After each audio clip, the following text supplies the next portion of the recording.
Hi, this is Gina Martin again. Welcome to my midterm video part 2. You may not have seen the first video, but as I mentioned, I am on vacation at Disneyland, so this is my hotel room.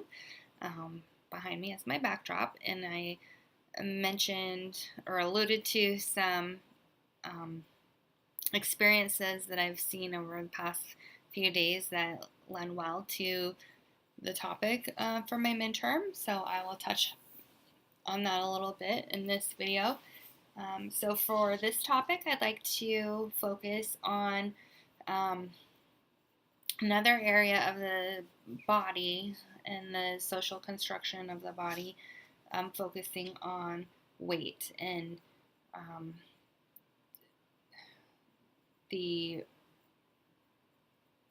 what being fat means in society. And I'll tell you why that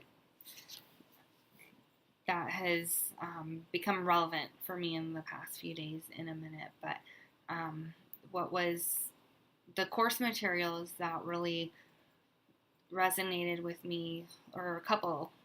For one, is again, as I spoke about it before, my last video in Unit 1, the article about the socially constructed body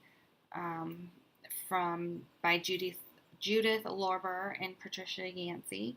There was a specific topic in there that focused on looks and weight and how that can help or hurt a person in society, and which all really is still relevant, even though no matter in my 35 years, it hasn't really changed that much. So I can't imagine a time or place where it's not an important topic anymore. So I think it's still worth focusing on. The other course material was the video titled "Praising Fat."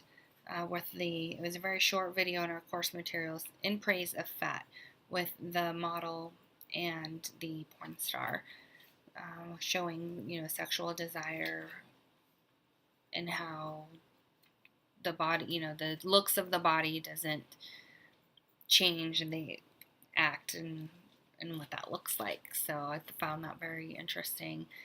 And also the topic of disgust that we've covered in our unit materials, because I think so for me, that's what goes hand in hand. So I actually know some people who find overweight people to be disgusting to them.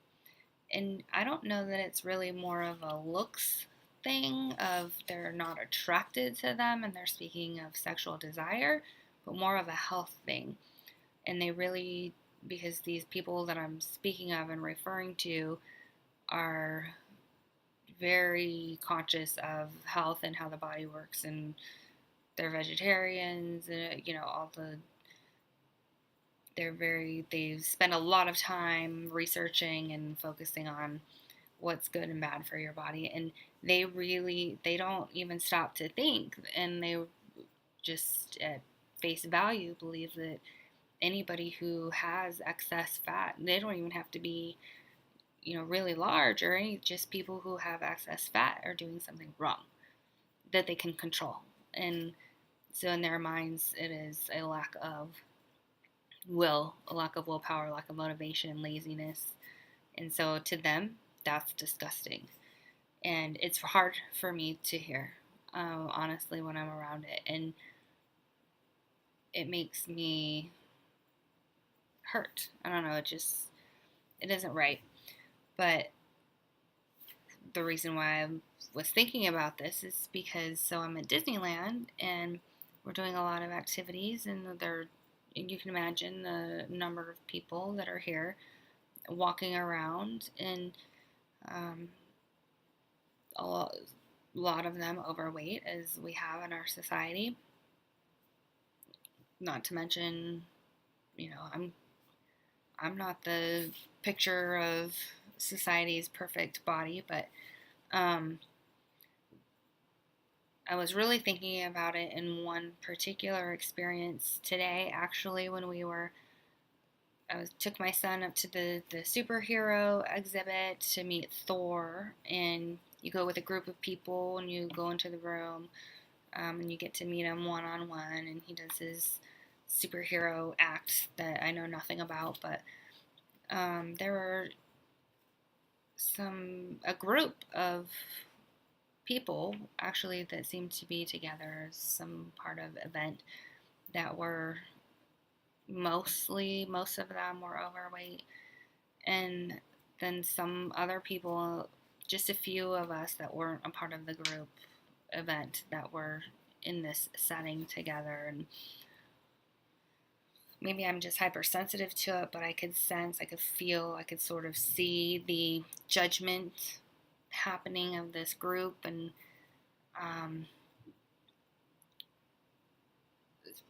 I don't know if I would go as far as to say making fun of them, because they were very into the superhero situation and wanted to talk to the characters about,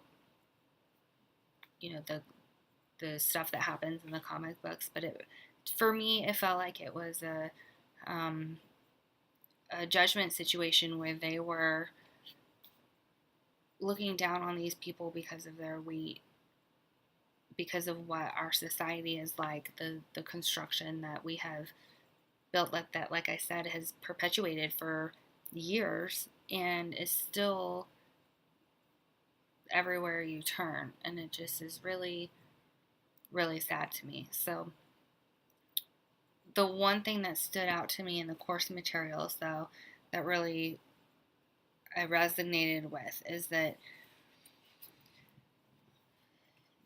in some of the course materials, well, for one, in the article that I mentioned, there's a quote about, um, when a person's body contradicts the social conventions regarding weight, height, and shape, that person may be viewed as lacking in self-control and self-respect. And that's, what I was mentioning with the personal experiences that I have with people that I know and how they speak about overweight people. But there's also this concept of being confident and just having confidence no matter what your body looks like. And I think we teach, or we say that as long as you are confident in who you are and what your body looks like, that you exude that confidence, then that is desirable, that is attractive. But I don't believe that to be true for everyone.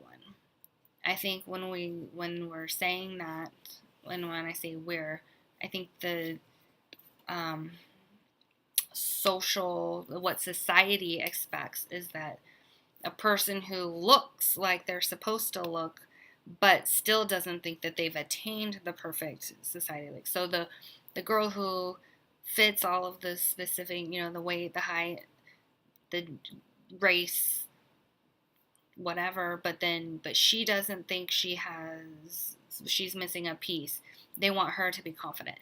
I don't think they are saying they want anybody to be confident, and they're just fine with that, because even when somebody is confident in their body and it doesn't fit society's mold, they're still judged. They're still, they don't get the free pass just because they're confident in it. I mean, we want people to be confident because we don't want anybody to feel, have any type of sadness or hurt or anything like that just because of what people think they're supposed to look like. So of course we want everybody to have confidence, but I just thought that it's a word that's used that doesn't necessarily have the same meaning or the same outcome to everyone. And so I just thought that it would point that out. But I think we all, just as society and people, need to, again, I mentioned it in my first video, but break the cycle. We need to raise people to have different expectations, and it's not going to be perfect. I'm not saying it's easy as that, but from a parent, I'm going to try my best. So thank you again for indulging in my second video, and I hope everybody has a great week and finishes the course well. Thank you. Bye.